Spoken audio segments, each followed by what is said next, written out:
This episode of Where Did the Road Go is brought to you in part by our Patreons. If you want to become a patron, go to wheredidtheroadgo.com. And now our show. Transmission start.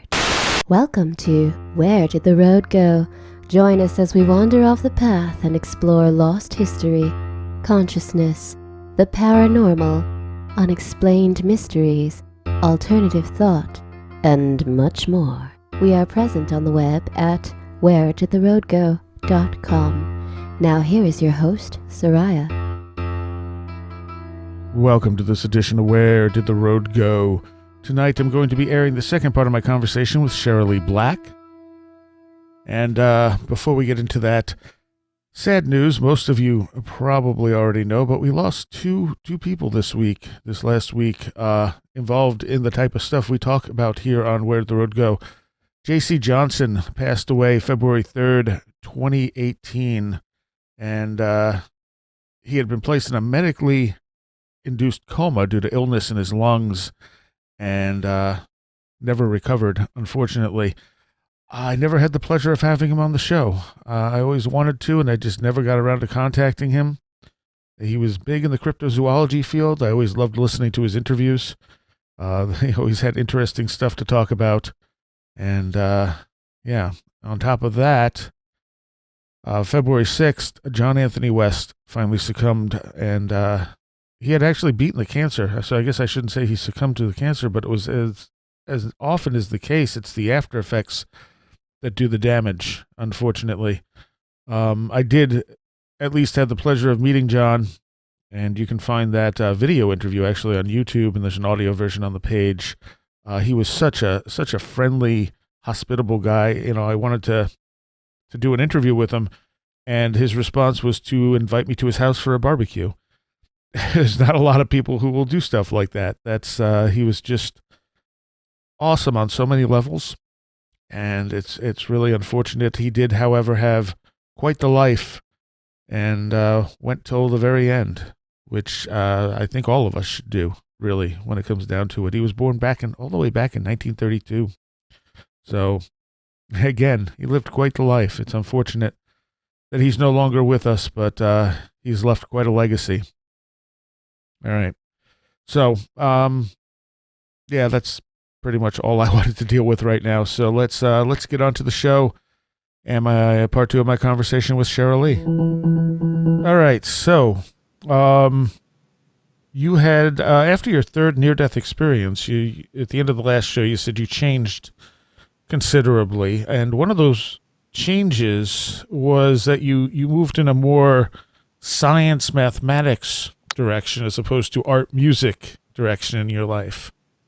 Yeah, apparently if you want to teach a musician how to do math, you hit them. Hit them really hard. In the head, obviously. Yeah. Yeah. Yeah. And that you know, that's something that's happened, though. I mean, we have accounts of that where people get hit in the head and suddenly they're really good at something that they never studied before. Yeah. Well, I think that there's this concept of near-death experiences is that it makes you more artsy and and less logical and, flaky, I guess. And sure. And actually, none of those things are borne out by the scientific studies on these experiences.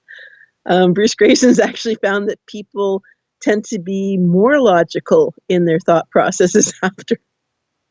Well, that misconception makes sense, though, because people think of near-death experiences as being kind of woo. Yeah. And so if you had that experience and you believe it, clearly you must, not be a very logical person. Yeah. And I think really what it does is it makes you more kind of whole. More like, it sort of makes you more well-rounded and whole-brained, or however you want to put it. It connects you to more of yourself, I would think. I think so. And, and so for people who are, say, very scientific and mathematical, it might bring out their artistic, side. Like, orthopedic surgeon, I'm trying to think of his name now, that was hit by lightning and started playing piano. Right. And, and those are the stories that I think people are more familiar with, where people become more artistic and that kind of thing. But it actually works both ways. So that so you had gone to school for art. Yeah. And you were playing drums in a military band. Yeah. And then this happened. Yeah. I mean, I actually played drums in a lot of different bands, but the military band's the one that paid the bills. Right. And landscape painting. And my first degree was in fine arts. After that, I wanted to do a degree in science. Everyone thought I was nuts for that. It's like, you don't want to do calculus at your age. No, you just don't. And you hated math before this, right? I just was not good at it. Yeah. I wasn't interested in it. It's funny because I think now if I were like 17 and going to university again, I couldn't imagine not taking, say, physics. Like in some good hardcore physics, like, the fun physics, not the shut up and calculate physics, but the real the stuff that drove people to mysticism. Right. That kind of physics, that is what I would find interesting to study. Although I think it's funny because there are things that I would think about reading up and learning about now that would never have interested in me when I was younger, like religion, which, I mean, and I'm not a religious person. I'm just interested in how do these things form, Mm-hmm. And what brings about religions and what are they about and why are they there? Like there's probably because I'm interested in Jeff Kripal's work, I guess.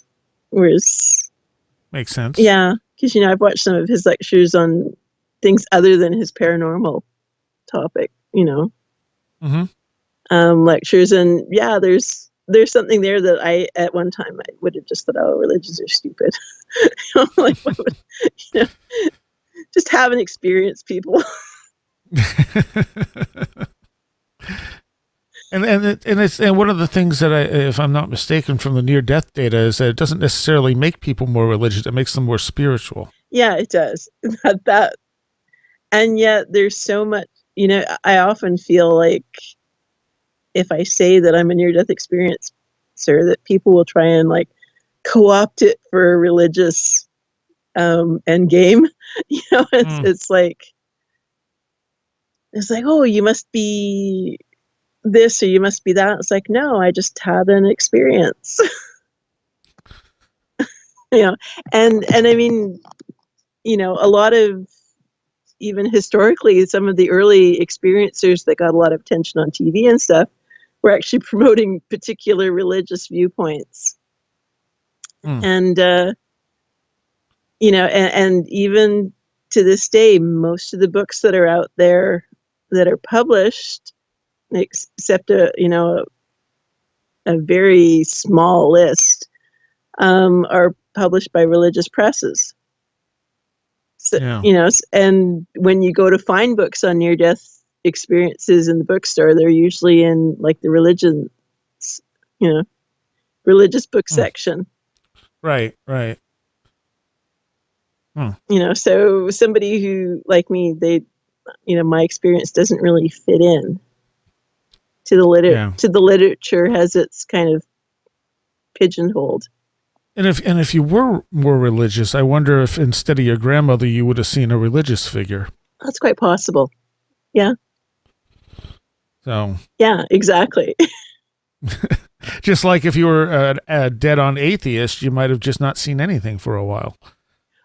That, although there are atheists who've had phenomenal near-death experiences too. Oh yeah.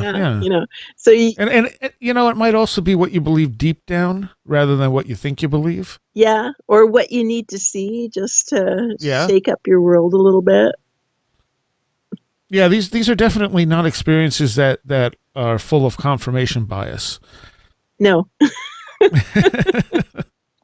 No, it's more, even when even when I had the really happy, blissful one, it seemed like, we're giving you this happy, blissful time, but you have no idea what you're going back for, kid. It's like, and there's the real experience. That's the really important part, is what you're going back to. and when you came back, you went to school for what? Geological sciences. Okay. And that had a whole different version of waking you up to just how the whole academics thing worked, huh? Yeah. Fine arts was a very innocent kind of program for me, probably because most of my professors in fine arts were not much different than the students. It was just this big happy community. It was and whereas science, I really got to see real academics, like people who were in that publish or perish kind of environment, and some people do very unethical things to succeed. And I thought, I thought that if you had a PhD, you must be a good person somehow, which is stupid. That was a stupid idea that was. And actually there have been studies that have shown that the higher your education, you're almost more likely to behave in unethical ways because you believe that you're entitled to, that you're better, that you're better, and that you don't really have to follow the rules that other people do. That makes sense. And you see a lot of that kind of thing going on, at least in my experience in universities. And that took all kinds of different forms. Oh yeah. Yeah. I have to be careful about what I say, because right now I'm technically a PhD candidate in good standing, and if I ever want to go back, if I ever find a thesis supervisor and funding to complete that program, I don't want to burn too many bridges, but I will tell you that you have to be very careful with universities, because they have big legal departments, and they aren't afraid of sitting you down in a room full of lawyers to let you know that they have big legal departments. Wow. Yeah. So you have to be careful. You do talk a little bit about it in your book, on some of your experiences. Yeah. Although I don't think you name names at any point. No. You're very careful about how you express everything. Yeah, no, I thought long and hard about that, and quite honestly, my big recommendation for students having issues with their university is don't go anywhere without a recording device. Yeah. That's how bad the situation was. And it's much easier to do today than it would have been 10, 20 years ago. Yeah. Because recording devices can be the size of, a penny. Yeah, well, that's true, yeah. Well, I mean, everyone carries a cell phone. Yeah, well, that too, yeah. So from that, you had talked to a chaplain there, and that's kind of an interesting story. Yeah, you always bring out these stories that'll make me cry. Thank you. I'm sorry. Yeah. This seemed like a pretty positive story for the most part. Oh, I know, but it was kind of a tough time for me. I was going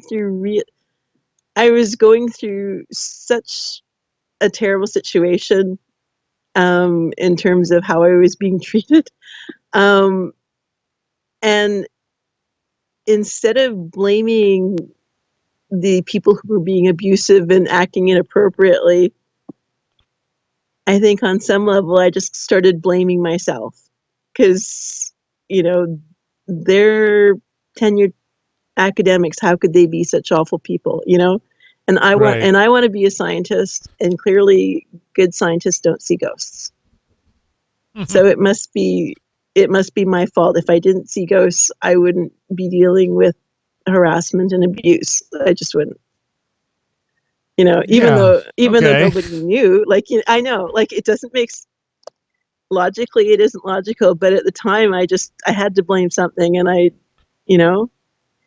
and I was just in a situation where I had no voice, and all I could do is look for a cure. And I just thought, if I went and got my situations addressed medically, I looked for a medical solution to my problem, which didn't require a medical solution. It required an administrative solution that was never going to happen. Right. And so, yeah, I thought that if I, went to the chaplain, actually, I tried to get an appointment with, University Health Services to see a mental health professional. And I couldn't get an appointment through their line. It kept coming out busy. So I figured I'd go to the chaplain, and I knew, having served in the military, chaplains can fast track you to all kinds of health services. It's just, something I knew. It was one of, because being a musician in the military, all the chaplains, because you're both at all the weddings and funerals. So you see them all the time, and you get to know them. And so a lot of my friends in the military were chaplains, and I knew that chaplains are kind of on the fringe of religions. They're like I don't know. They just have a very different outlook than somebody who's in a very orthodox church environment. And they have to be, because they're trying to help students, and they aren't concerned if you've been baptized or anything like that. They're just really looking after a lot of very basic issues with students. And so, yeah, when I went in there, I figured, I'll just tell him a few of my stories, and he will send me to a mental health professional who will medicate me into oblivion.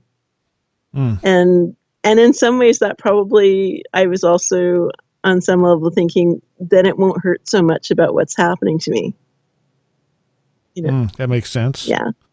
So it's not just that I wanted to be cured of the ghost. It was also that I wanted some relief from the pain I was feeling, because I was being tormented and abused, and I really wanted my degree, and I knew that I wasn't gonna, I wasn't getting out of there unharmed. And and I knew it. And,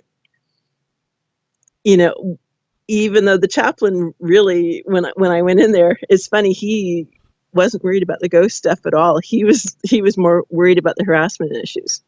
And oh, good. Yeah. And even though there was very little he could do about it, I mean, he did everything he could. And still, the universities do protect their own, and that's unfortunately a fact of life. I'm lucky that I'm still a PhD candidate in good standing. And that took a lot of intervention on several people's parts. Now with the chaplain, though, he didn't necessarily disbelieve in any of this stuff. He wasn't sure. He actually had a very strong history. He taught university courses in religious anthropology. So he knew every kind of experience that people had and reported. And when I would tell him an experience, he would point to the library in his office and go, okay, take that book down, third from the left. Okay, take that out and flip through it, chapter such and such, find this. And I'd look at it and go, he goes, okay, now read it out. And I'd be reading it, and I'm going, okay, this sounds familiar. It's like, okay, so this does happen to other people.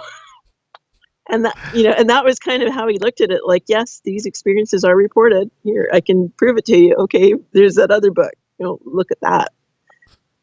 And that was how he addressed it. Now, I know for him, like we talked about, do I think they're ghosts? And well, I don't know. But, it could just be information I'm picking up. And I think his attitude was that it was information. That was originally how he approached it, was that I was just very environmentally sensitive, and that I was picking up information at just a crazy rate to everything, from everywhere around me. And that's what he figured was going on.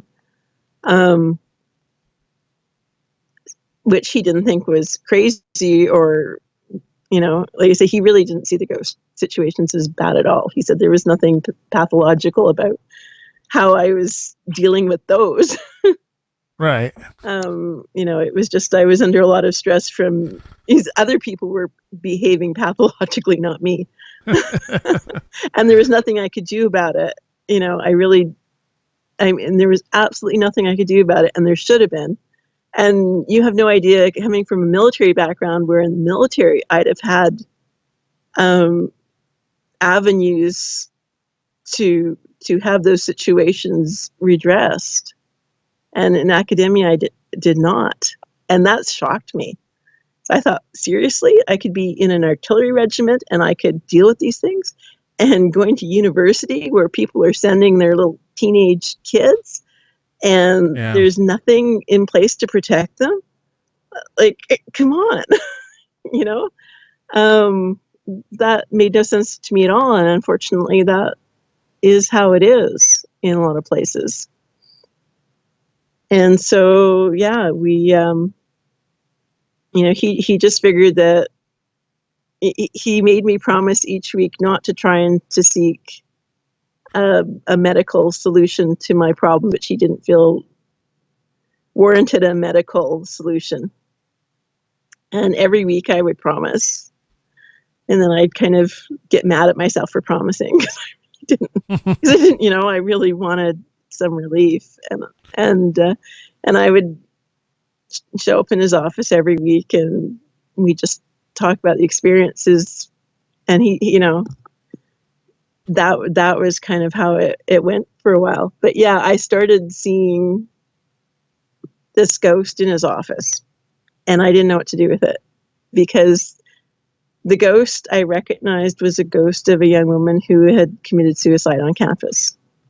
And right from the line of sight from where my laboratory was. And I was very concerned that perhaps she had gone to him for counseling, because I'd seen the news reports and had known that she had sought counseling on various levels, and apparently the university had never alerted her parents. She was a child. She wasn't even old enough to vote. And the university did not contact her parents. Had she been a 25-year-old in an infantry regiment and gone through the same situation, her parents would have been told. That's, wow, again, how universities, or how at least how this university did this, I'll never understand. But yeah, she had seen and sought help, and clearly it hadn't worked out. And I was worried that he had talked to her and that he had been her counselor and that he had failed to prevent her suicide. I thought that would be horrible, and I didn't want to talk to him about her. Right. So I kept just ignoring the ghost in the room. And she got more and more persistent until I asked a parapsychologist for advice. And I said, well, what do you do? Like, what do you do if you have a ghost that just won't take no for an answer? And he suggested, well, why don't you make it a hypothetical question and just ask the chaplain, if it were him, what would he recommend? And that's what I did. And that opened up a dialogue. And I figured either it would open up a dialogue and he'd say, well, tell me more. Or he would say, well, hypothetically, this is my answer. But it opened up the dialogue, and I started basically talking to him for this girl who had committed suicide. And he couldn't really tell me, of course, everything, why she wanted to talk to him. But it turned out that her parents had been seeing him, because they were planning a memorial for the anniversary of her death. And this girl, the first message she wanted me to give him was, about pink flowers. And I didn't understand, okay, pink flowers is a stupid thing. And so I'll just tell him pink flowers. And it turned out that her mother had been in his office that day talking about flowers for a garden to memorialize her. And yeah. And so, I mean, you know, the last time I was there were pink flowers there. So, yeah. That's what they Wow. went with. Yeah. But Now, it kind of altered his view of what you were experiencing, though, didn't it? I think so. I don't know if it was a permanent change, but it certainly, he behaved very differently after that. After, you know, the whole thing with me talking for her, and the fact that, you know, like it wasn't just information in the room. After Right. that, I think it really meant something to him in a different way. And it's funny because he was very close to retirement, and he said that he'd always, you know, like he'd read all the books, he knew about these experiences, and no one had ever confided in him about one, and he'd always wished they would. And Hmm. and so when I came in there, it was like, yep, here it is. Like he waited, and just before, you know, at the, you know, just, I was like one of the last people he took on to see before he officially retired, and you know, I was like, just squeaked in under the deadline, and there it is. There, you wanted this your whole career, now you get it. And the funny thing is, though, that he was supposed to retire, and he did for a little bit, but he came back. He's still working. He's still he's writing books now too. But Nice. yeah, so he didn't really do the quiet golfing retirement that he's going for. But that's okay. Now, one of the things you talk about, and I had an ex who I had some of these same experiences with. Whenever you get stressed out, poltergeist activity can often break out. Yeah. And that was something that would happen with her, like poltergeist activity. She almost started fires in a couple of instances where wires would start melting, and she disabled our car a couple of times when she got upset. Luckily, I haven't done things like that. Like my effect on things like that tend to be more long term. Like eventually, things I'm using will start developing weird electronic issues. But hers were like as soon as she got upset, and that sounds like basically the same thing that happens with you when you start experiencing a lot of stress. You start getting a lot of poltergeist activity. Yeah. Yeah, and it was getting to the point in the laboratory where people were joking that they should send me to, you know, to the lab of somebody they didn't like, just to go mess up their equipment. Nice. Yeah. So you did. Now, who were the first people you did work with in a laboratory on this stuff? Oh, the very first. Was that Roland Persinger? I'm trying to think. Yeah, I think it was. Yeah. So I'm trying to think now. Did I go to Robert and Suzanne? No, it was Roll, and yeah, it was Bill Roll, because that's right. I contacted him through the Parapsychological Association originally. Okay. And that was where? We went to Laurentian University. I'd actually met him sort of online I was a member of the Parapsychological Association, and through the message boards online, that's how I first made contact with Bill. And he was like, you know, very nice little man. I mean, he seemed so harmless. Clearly he wasn't, but he seemed, that was, you know, he was quite a funny and very interesting gentleman, a lot of character to him. And we had our original phone call. He was asking me questions about, you know, the poltergeist activity, and very nice questions at first. And then he asked me one question that just came out of the blue, and I was so upset. Like, why would he ask me this? And I got really, really upset. And the phone line started making this horrible screeching noise. Like, it was just blood curdling. I couldn't hear him. It was like somebody was just screaming over the wires. And, you know, and then I could hear him sort of going, okay, calm down. You know, and he just changed the subject. It's like, no, we won't talk about that anymore. And the line cleared up. And I found out later that somebody else who he'd investigated as a poltergeist case did exactly the same thing whenever she got upset on the phone. So he purposely did that to me. And like he did that and changed the subject. And then the next thing he said was, oh, well, perhaps you'd like to go to Laurentian University and we can do some tests. So it was like, so it was a test. It was basically a test to see. Yeah, it was. And I just think, yeah, so, you phone up poltergeist agents and you upset them. Just and then you're all nice and yeah, let's go to Laurentian University and we'll hook you up to an EEG. Now, one of the things Persinger said to you is that it seemed like some of your abilities peaked during solar activity. Yeah, that was like geomagnetic storms. Yeah. Yeah. And I think he's actually written a number of papers on that. And that was one of the things that they felt that anyone, and I don't know why they originally came up with the idea that if you were somebody who had poltergeist activity, you were environmentally sensitive and more so than others. So they stuck me into an isolation booth, which is basically a big Faraday cage. It looks like a bank vault. From the outside. It's this big double door. And then they go, inside, it actually looks like my parents' basement from the 70s.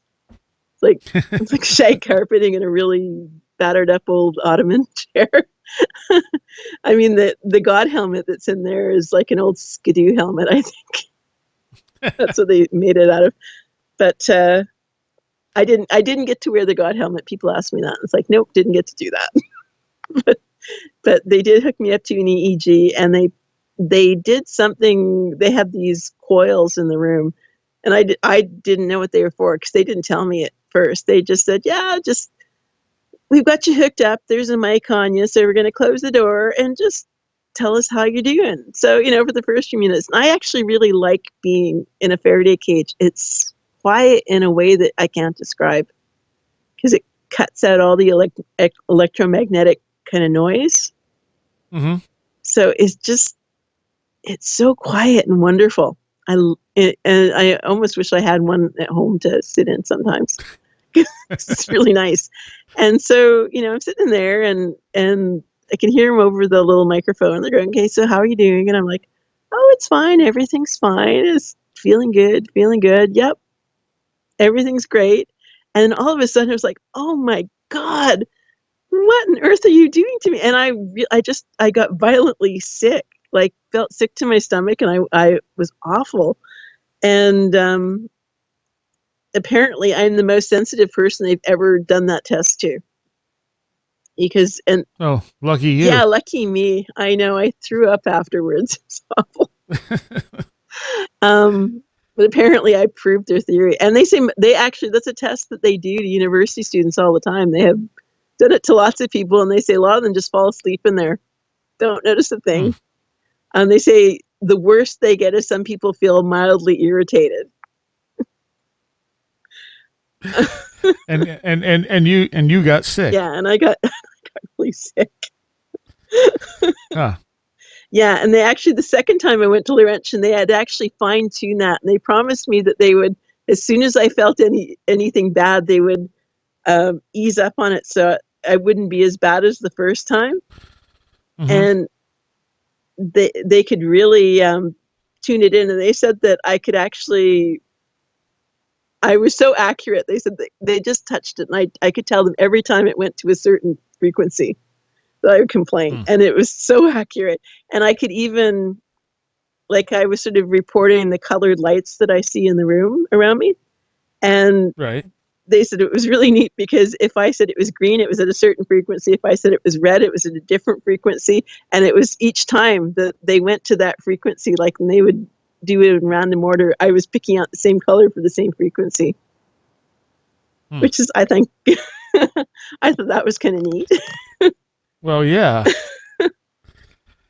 Well, I was interested in the solar activity thing too because Robert Schoch wrote a book talking about how psychics are more accurate during heightened solar activity. Yeah. Heightened? And I thought it was lower. I thought for psychic activity, quieter geomagnetic is better. And for psychokinesis active. Maybe. I think. Now I'm not sure, because that's what I thought, but I think that's what I initially thought, and he corrected me. But maybe not. Maybe I got it backwards. It's been a while since I talked to him about it. I don't know. I do know that when there's like geomagnetic storms, so that does make the PK kind of act up. Which is really interesting. I mean, that's a very fascinating connection that would have an effect like that. Yeah. Well, I mean, but it affects a lot of electrical systems, and I mean, it doesn't just affect PK. It affects a lot of living systems, and people are more likely to have heart attacks. During those times. But I guess, well, the way Schock put it is that either psychics throughout history have had a planned conspiracy to fake higher accuracy rates, whatever it is, during the solar storms or when it's quiet, whichever one it is, or this is proof that this stuff is real. Yeah. So when you mentioned that in the thing, that was the first thing that came to mind, and I'm like, well, there's an interesting connection. Yeah. I don't think Persinger's even the first that's come up with, sort of relationships that way. I think there's been a number of researchers. I haven't got a list with me right here, but I do know that he's not unique in thinking that way.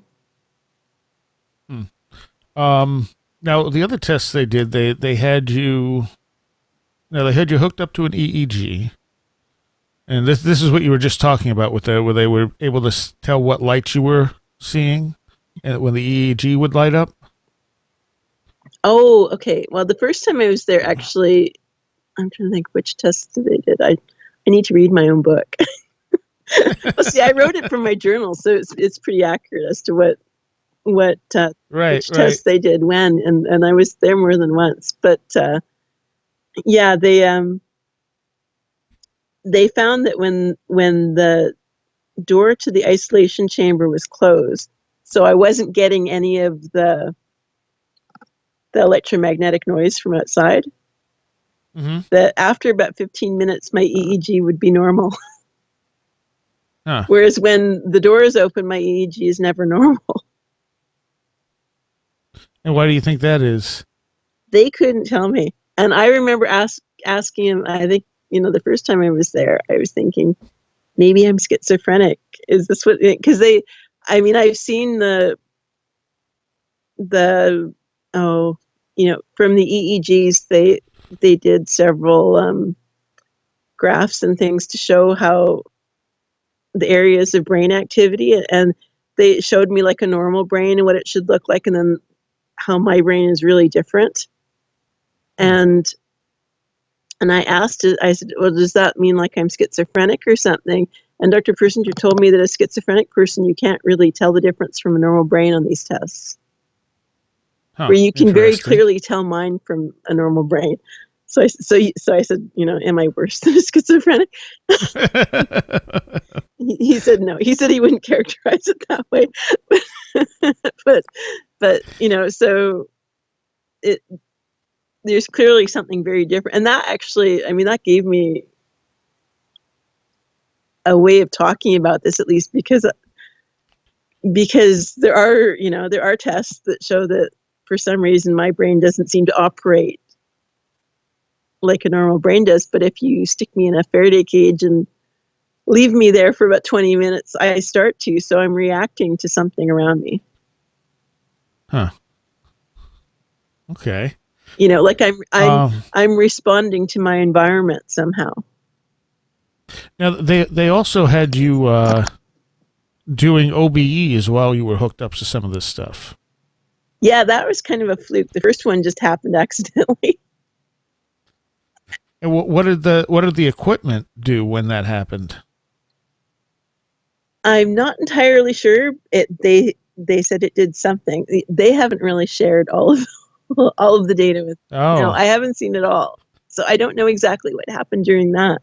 But they asked if I could try it again, and I was able to do it a second time, and it did whatever it did. Huh. Yeah. So they got some kind of interesting response 2 times in a row. Well, it would have been nice if they shared with you what that was. I mean, there's one paper that Bill wrote when he was still alive, but it doesn't give everything, and it's pretty. I mean, I'm not a neuroscientist. It's pretty hard to read, even if you are one, apparently. But yeah, I mean, I'm just happy that at least they were able to come up with experiments to do and try things and see if there was an effect. And I know that I think they did publish some of what was showing when, like, I was asked to do like a PK task, so spin a little wheel, and and they do have that published where, how my brain react, or how the EEG changed when I was doing that. So that was pretty cool. And I don't, and I mean, I would have liked to have gone back. I mean, I got much better at it later on, and I'd hoped, when I went to some of the other laboratories, that they could also do the EEG stuff, because I had a much easier time of doing things on demand, but unfortunately they didn't have the setup to do it. So now the pinwheel thing, that's just basically a metal, like, spinning pinwheel. I can do it with paper pinwheels or tinfoil. Oh, okay. It can. I originally did it with paper, and then one of the scientists said to me that it would be better to see it done in tinfoil. I don't know why. I can't remember. I wrote it down, but so they wanted to see it done in tinfoil. And I also have like a little Egley wheel, which is a commercially available device that another researcher had asked if I could try getting one of those to move under in a sealed container, because they have one in their lab and they've never had anyone been able to move theirs in a sealed container. And yeah, it can be done. Yeah. See, I thought you were affecting it magnetically, but if it's paper, obviously that's not the case. No. I mean, I've had different people suggest that there's various ways that either, that it's some kind of electromagnetic or magnetic or static electricity.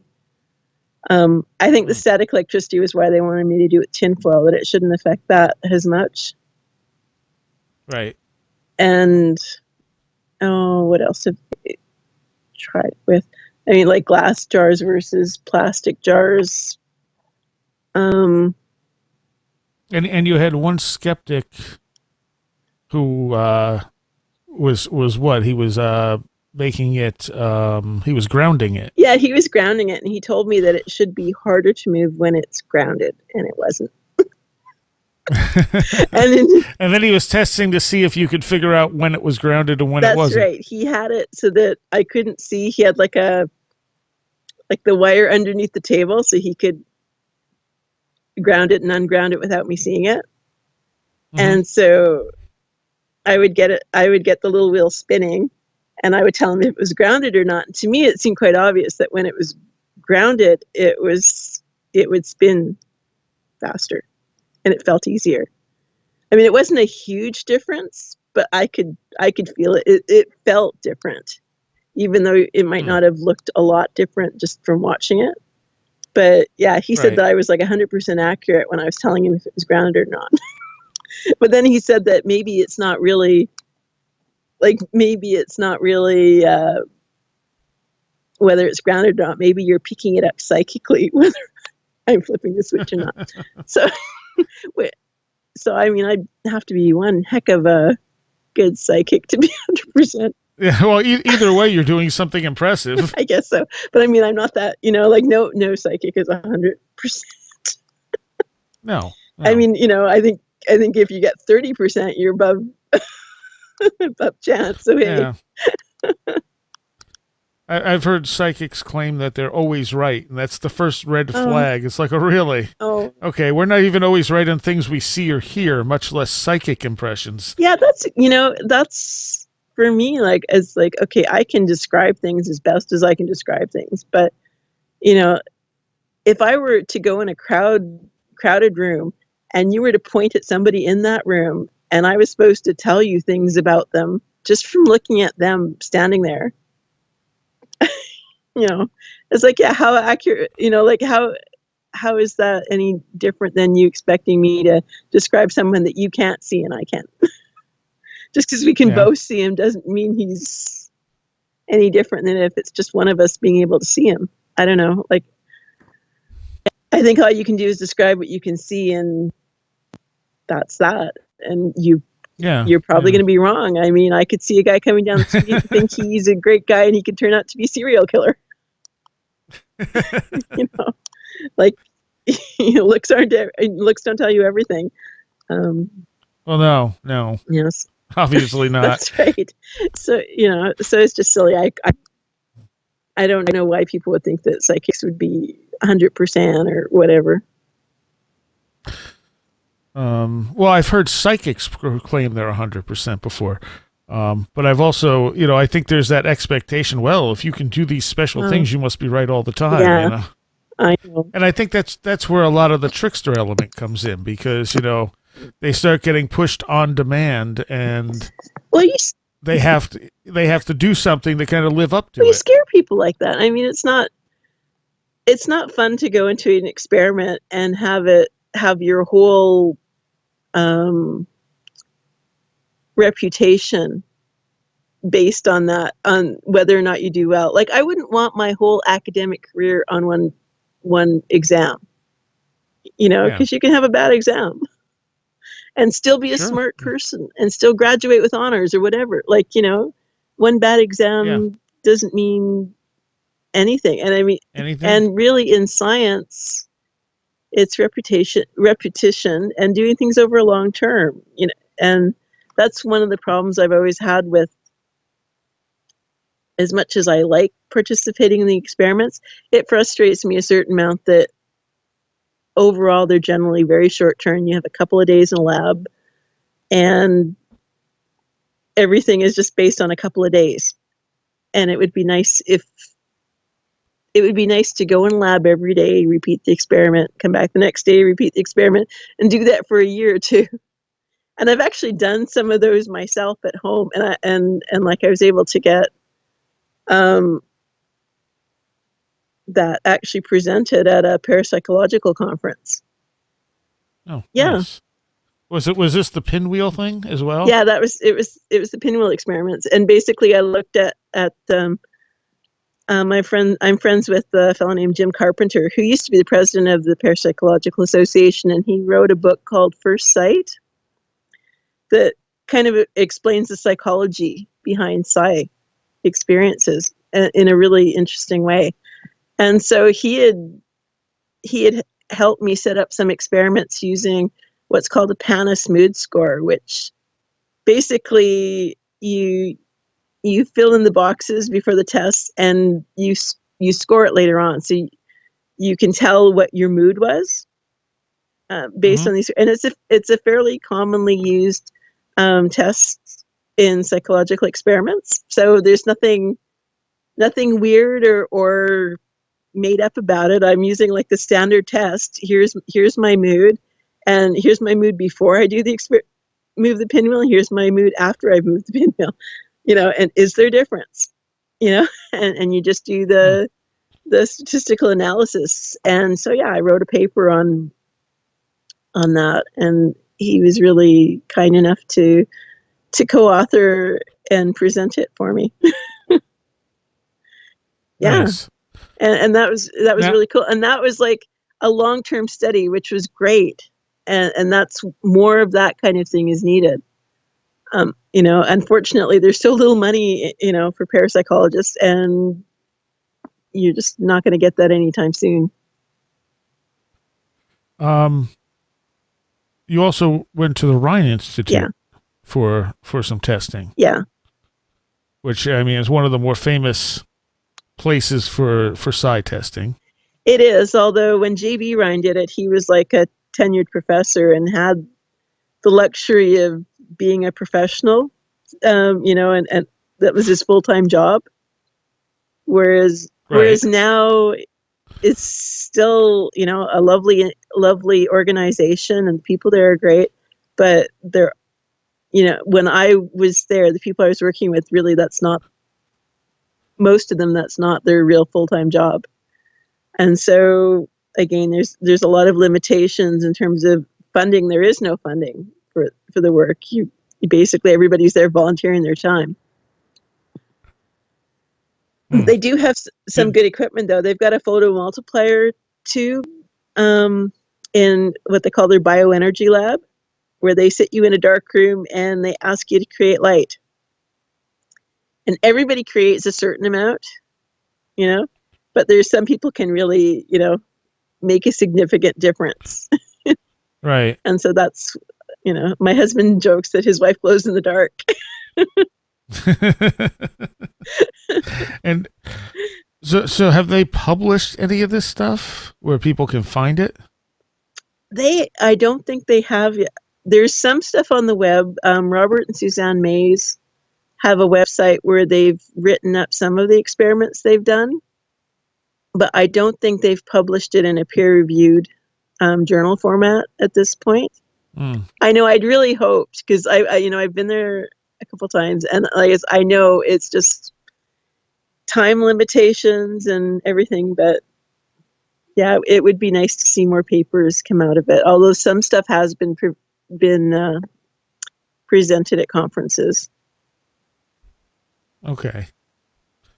Yeah, I mean, with all the research you've had done, it's too bad more of it isn't publicly available. I know. You're right. And actually, I've had more than what's in the book even. So. Oh, really? What else did you have done? I'm trying to think of what's in the book and what isn't. I did some work with a fellow at University of Maryland. Did I put that in the book? No, I don't think so. He has a really neat experiment, and it actually works with everyone to a certain extent, where he's trying to measure kind of a bioenergy field around people. Mm-hmm. And he puts this little device over your head and waits to see if certain oscillations that aren't, I don't know how to explain it. He has published papers on this.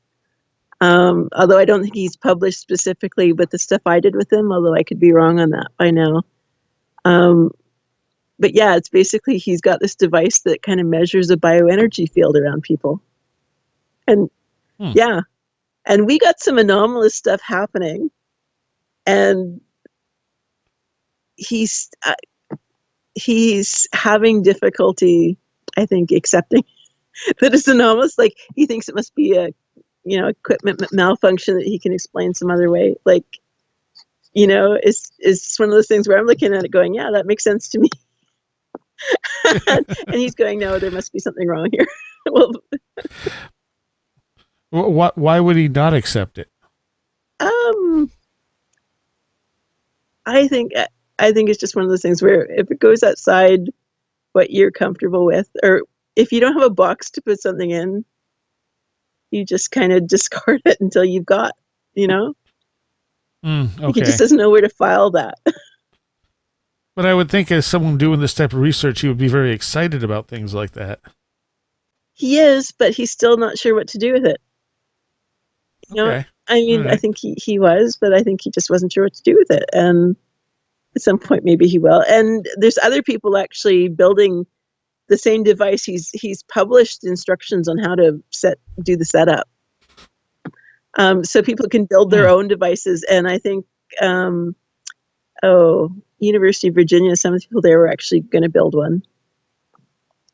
And nice. And I know Dean Radin replicated the experiment and got similar results with his setup. So I'm not sure how, if the interpretation of what they're seeing is the same, but he was able to replicate the setup and get similar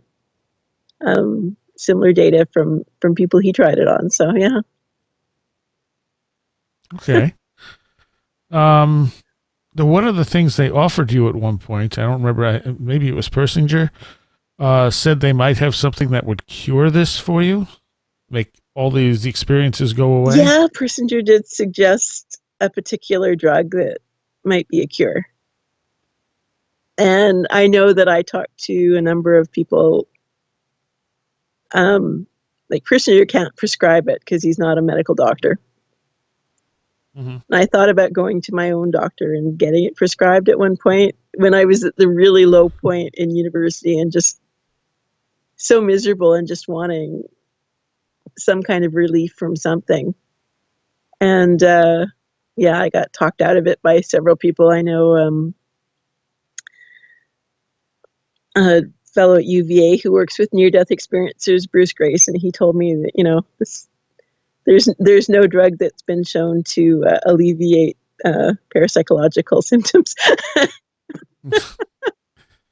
Well, I mean, I would think if alcohol can do it, then other inhibitors might be able to do something similar. The problem with alcohol is it actually ramps up the psychokinesis. Really? Oh, yeah. It's a disinhibitor.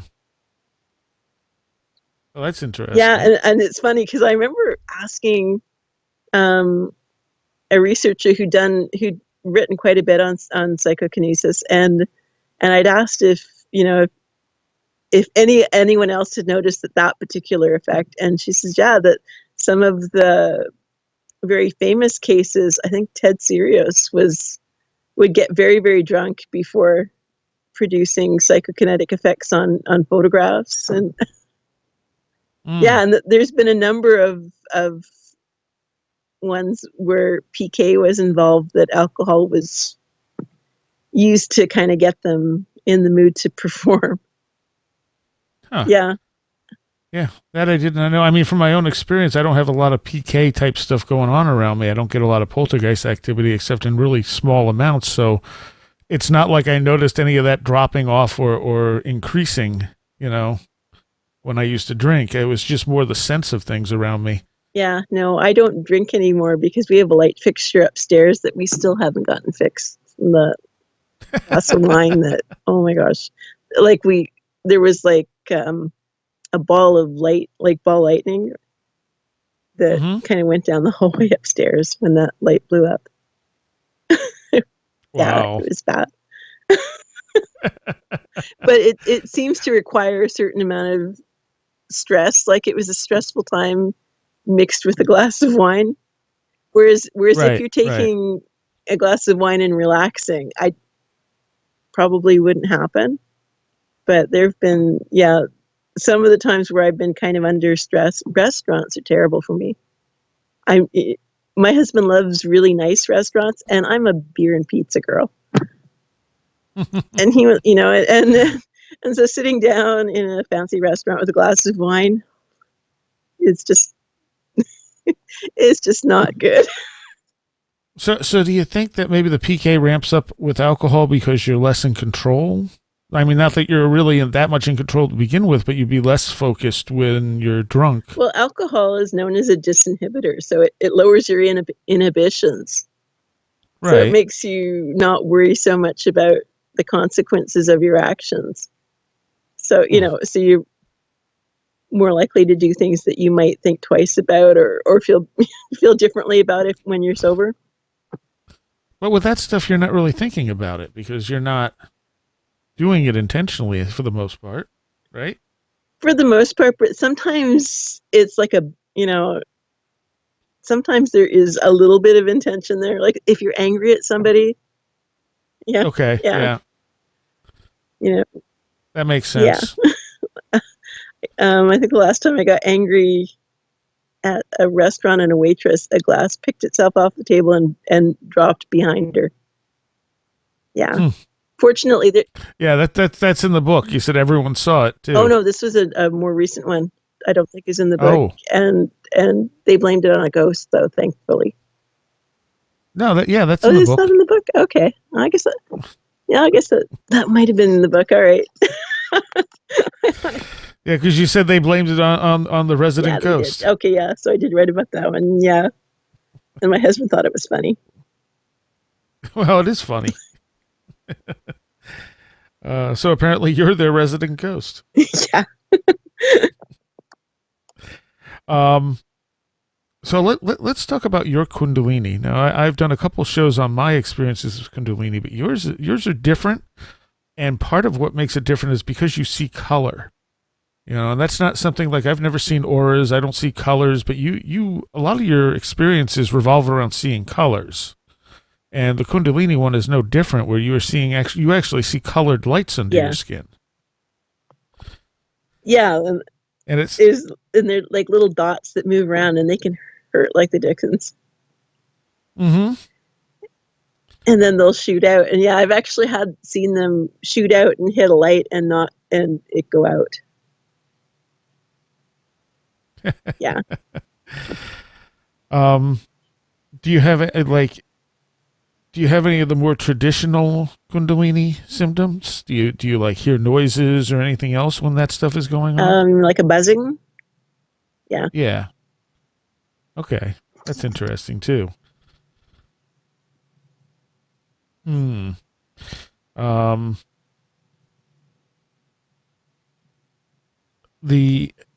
You get them moving like in your hands and stuff as well. Yeah.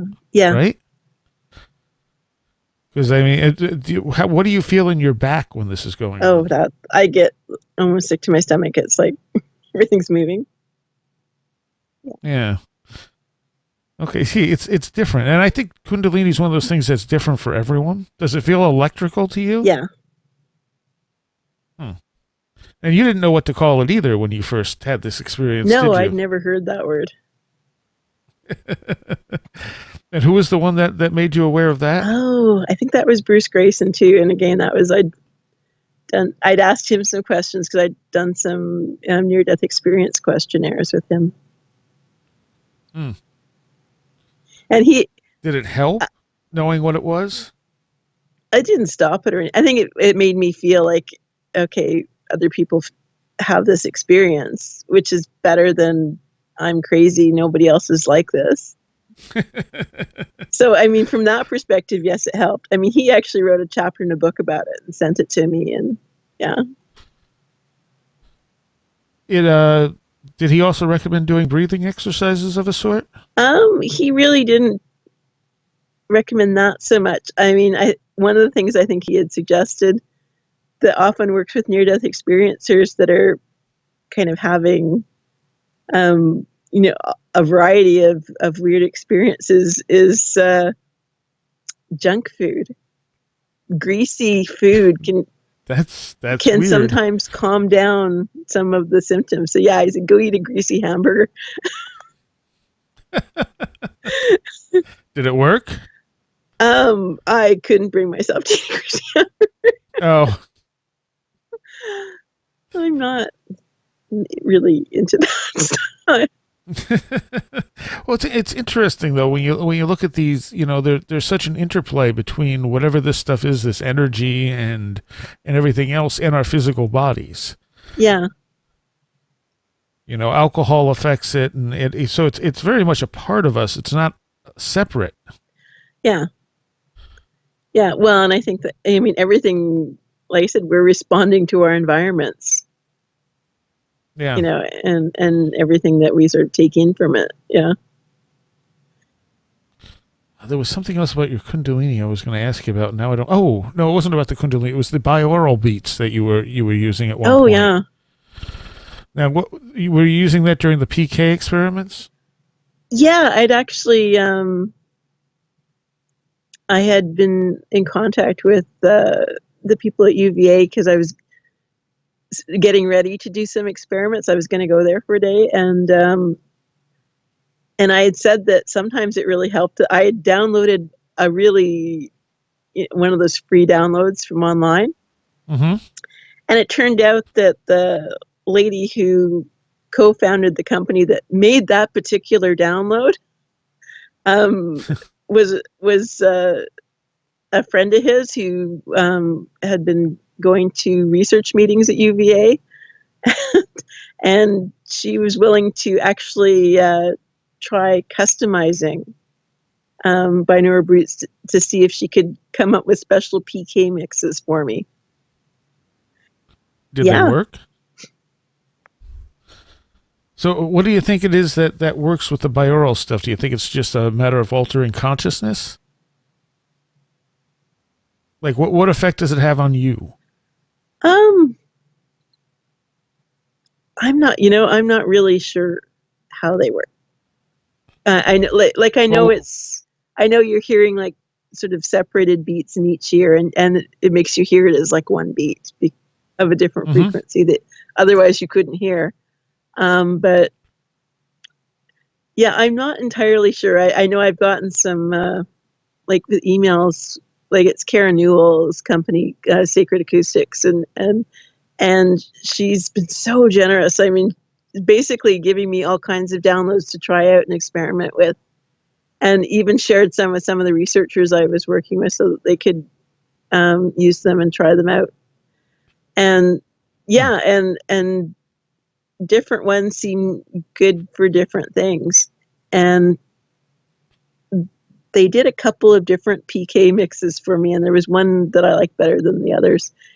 But it was mostly, I think, just trial and error, and we sort of saw which sequences seemed to kind of get me in the right mode, where you have to be alert. Like, you don't want, some binaural beats are made to just relax you and bliss you out, and Right.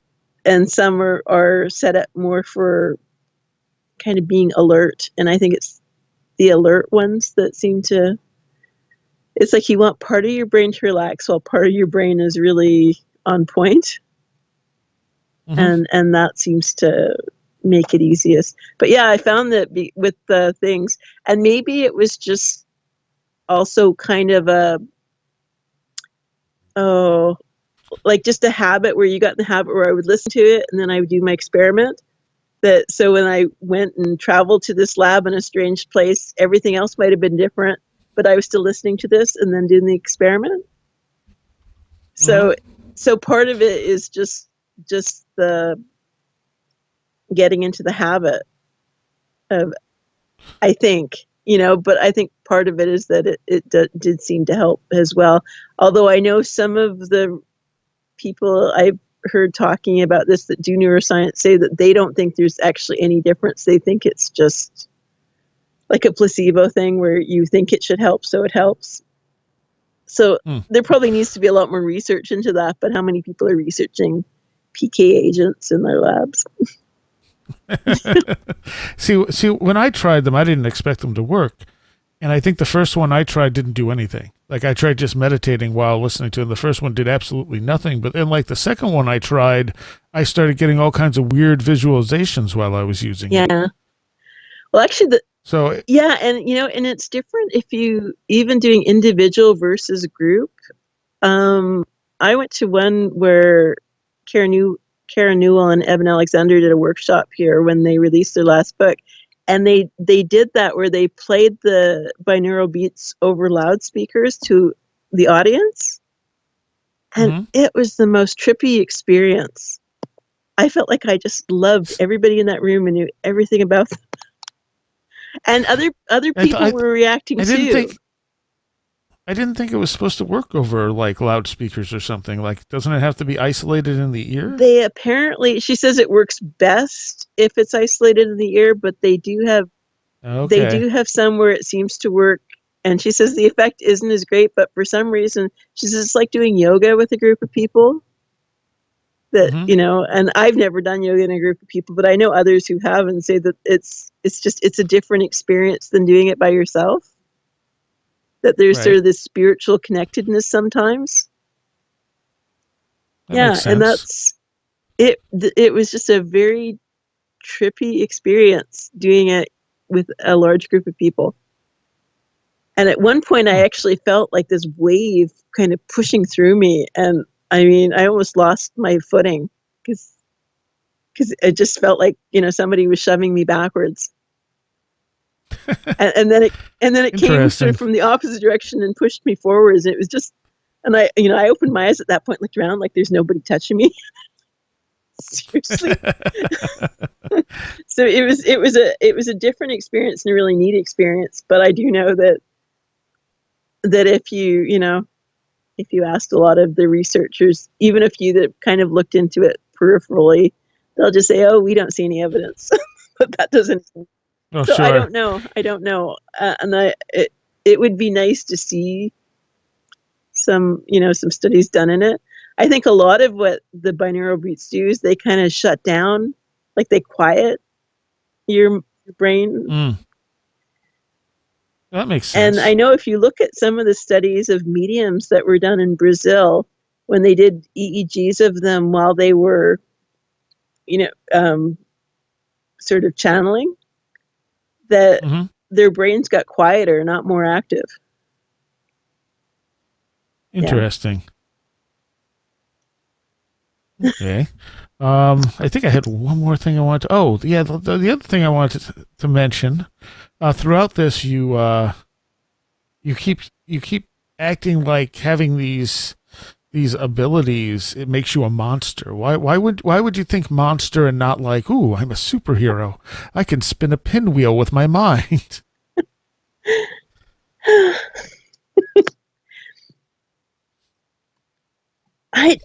For the longest time, I was just so ashamed of it. Why? I don't know. And I mean, every once in a while when I'm feeling down, that I do feel kind of like it's bad, like I shouldn't use it. And it's kind of silly because it doesn't hurt anyone. And even when large things happen, most people don't really see it or notice it, or they'll just rewrite that bit of history into something else. And I know they would probably say, oh yeah, she's rewriting things to say that stuff's moving. Now the only difference is I often get things on video, so there. Otherwise I wouldn't believe it, because I mean, and it took me a long time to get a pinwheel moving on video. Because it does not want to be. And that's actually something that researchers have said that there's that kind of a reluctance for these things to be seen and recorded. And that's weird too if it's coming from you. Yeah, I know. And so I don't know if it's entirely from me, or me in the environment, or my higher self that has a completely different agenda that I'm not aware of. Or well, that's always a possibility. Or the alien overlords that I haven't met yet. Sorry, I keep thinking about the New York Times article. Yeah. But, who knows what they're really doing, and why is it only in the United States that seems to be happening? Yeah. So what is next for you? Are you going to be doing any more experiments on this stuff? I really don't know. I did some this past year, and I wasn't really thrilled with it. Very nice researcher. Won't say anything bad about him personally. I just, it just wasn't the kind of, it wasn't the controlled kind of experiments that would have made me feel comfortable. And it's funny because when you're working with, I don't want to use the word psychic, but working with study participants, usually you would want to make them more comfortable. And if making them more comfortable involves really strict controls and double blinds and things that are generally good for science, why would you not want to go that route? Yeah. But I know that part of it was just because we were getting such spectacular results, but unfortunately, I would call it anecdotal experiences because they weren't well controlled. And yes, they look great. They're the sort of stories that, you want to stand in front of an audience and talk about. And apparently this researcher has been doing that without my permission, which annoys me.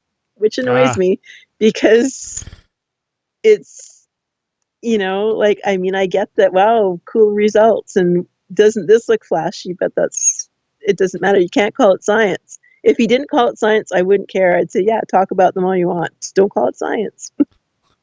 Don't say it was controlled, because it wasn't. Don't say it was, it was blinded, because it wasn't blinded. Because you knew, there's just so much that was wrong, And so, yeah, that was, if he had just talked about it like it was a wonderful anecdotal story, and isn't this neat, and we should set up a proper study and look at this, that would have been wonderful. But that's not. It was just gonna sell a book for someone, I think, and not my book. Not that I'm, desperate to sell my book. Well, your book's not even out yet as of this interview. Even out yet. I know, and but it should be soon, because otherwise, to me, I keep telling people it's going to come. It's coming. So I guess why don't we leave on kind of an amusing story? And that's the one where you left. Was it Dr. Roll in the hotel, and he watched you literally disappear? Didn't I tell you that one before, though? I thought you did it for our Patreons, I think, but I think it would be good here. Okay. Because it's a really strange story. It is, yeah. And I still have no idea what actually happened. Yeah, Bill, geez, I have to think back. It's been so long since I've thought about Bill, but yeah, he was an early riser. I am not. I am a night person.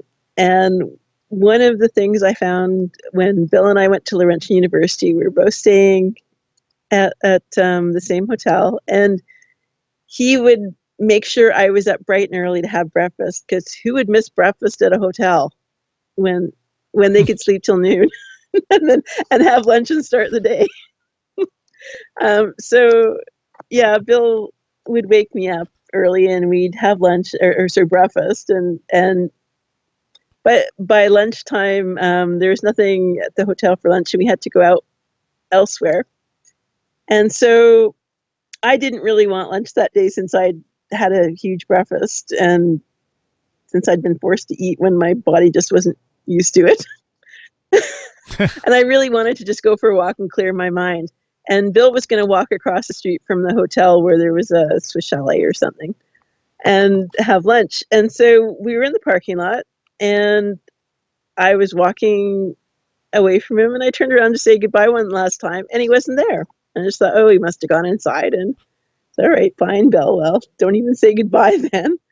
And I went for my walk, and it was a good long walk. I actually did stop for ice cream for lunch, which is not Bill's idea of lunch, but I found a place that actually sold ice cream when there was snow on the ground. So that was good. Only Canadians do that, I think.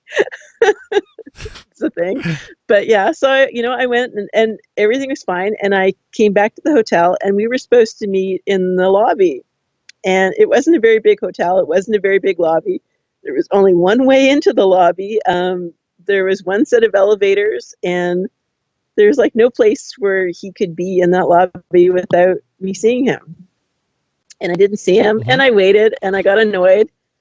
And so I figured I'd go up to my room and call him from my room, because I knew his room number. And so I went up to the room and called him, and he wasn't in his room.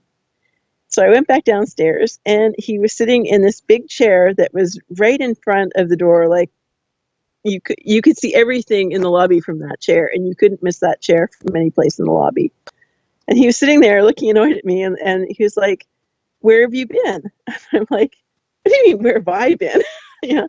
And according to him, his story was that I disappeared while I was walking away from him when we first left each other that day.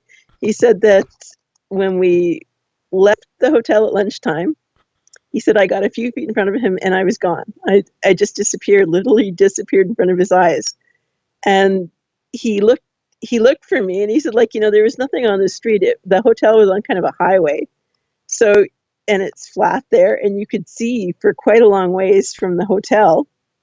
And he looked for me, couldn't see me, went back into the hotel and sat in that chair in the lobby until I came from my room upstairs, is when he saw me. Now, he said that was where he was the whole time. He said that there's no way I could have gotten past him, and I would have seen him, and I was looking for him. So according to him, I disappeared, and then I somehow got by him, got to my room, called him, didn't find him in his room, came back downstairs, and he saw me get out of the elevator. Wow. So you were kind of in a parallel universe, Well, that's perhaps. what I know. And Persinger laughed at him about that the whole afternoon. Did Persinger not believe it? I would not presume to tell what he believes and what he doesn't. Oh, okay. Well, I don't know if he said something that would have given you that impression. Well, they like to joke at each other's expense a lot, so. So I mean, it's hard to know if he was just laughing because it's fun to laugh, or, like I said, I can't speak to what he believes to. Right. I mean, I'm not even sure what his official stance is on things, whether that's really what he believes deep in his heart, because I think there might be some discrepancies. He's very careful with his statements about any of this stuff, which is good. He is. He describes these things in a very materialistic way. And I'm not sure if deep down he believes that's true, or whether he puts it that way because that's a way that's acceptable in scientific writing, and that he can get it published if he takes that stance. And that's quite understandable if that's how he does it. Like I said, I would not presume to say what he actually believes or doesn't believe in. Fair enough. All right. You sound like you're losing your voice slightly. Yeah. But, so your book for the moment is entitled The Improbable Life of a Multiple Near-Death Experiencer, My Encounter with Ghosts, Parapsychologists, and Other Spooky Things. It may or may not be that when it comes out, though. That's right. We're still working on titles. Do you have a guess, like date-wise, when it may come out? I'm hoping within the next month. Okay. Are you self-publishing it? Yes, because I don't really see any other option where I'd be happy with. Yeah, because I, from what I've seen, they really want you to change. I guess the attitude is that they think that you're crazy. Like, a lot of the editors will read this thing and go, yeah, she's just making that up. So if she's going to make that up, why don't we give her a good story? Honestly, I think the ones that there's that side of it, and then there's the ones that are looking for religious interpretation that's not there. There's just there's different agendas, and I don't really fit into them, and I'm not happy with them, and I just don't need the money badly enough that I'm willing to go that route, But it should be available probably on Amazon and all the normal outlets once you self-publish it. Fantastic. Well, I recommend it. As soon as people can get it, I recommend they pick it up, because we barely scratched the surface in these two parts of all the stuff in the book. And it is a very personal writing, and it covers so much different stuff. Improbable life works. So thank you.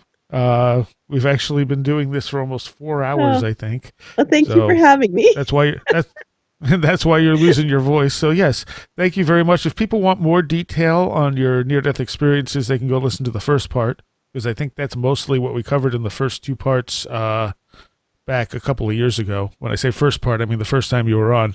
I think mostly what we covered with the near-death experiences. I know we never got to any of the later stuff, so they can get more detail there. Yeah, and those are good interviews. All right. Well, thank you very much, Cherylee. Oh, well, you're welcome, and thank you for having me. And a special thanks to our Patreons who are pledging at the $10 or above level: John Eddy, Chris Elmquist, Christopher Vaughn, Patricia Giaquinta, Allison Cook, Robert Groom, Christopher Sheehan, Mark Brady, Roland Belstedt, Kevin Shrek, Super Inframan, Alfred Tuttle, Carla Mahoney, and Gabriel Zero. Thank you very much. All right, so there you go. I will try and let people know when Cherylee's book is out. So it's done, essentially. I have read the whole thing. It's just not published yet. And there's a few things she's working out, and then hopefully it will be available for all. And as I said, very honestly, it's well worth the read. It's a very interesting book. I'd like to thank Mayreed Johnston, and I hope I pronounced that right, for a generous donation to the show. And again, thank you to everyone who's listening, spreading the word, and helping us out in any way.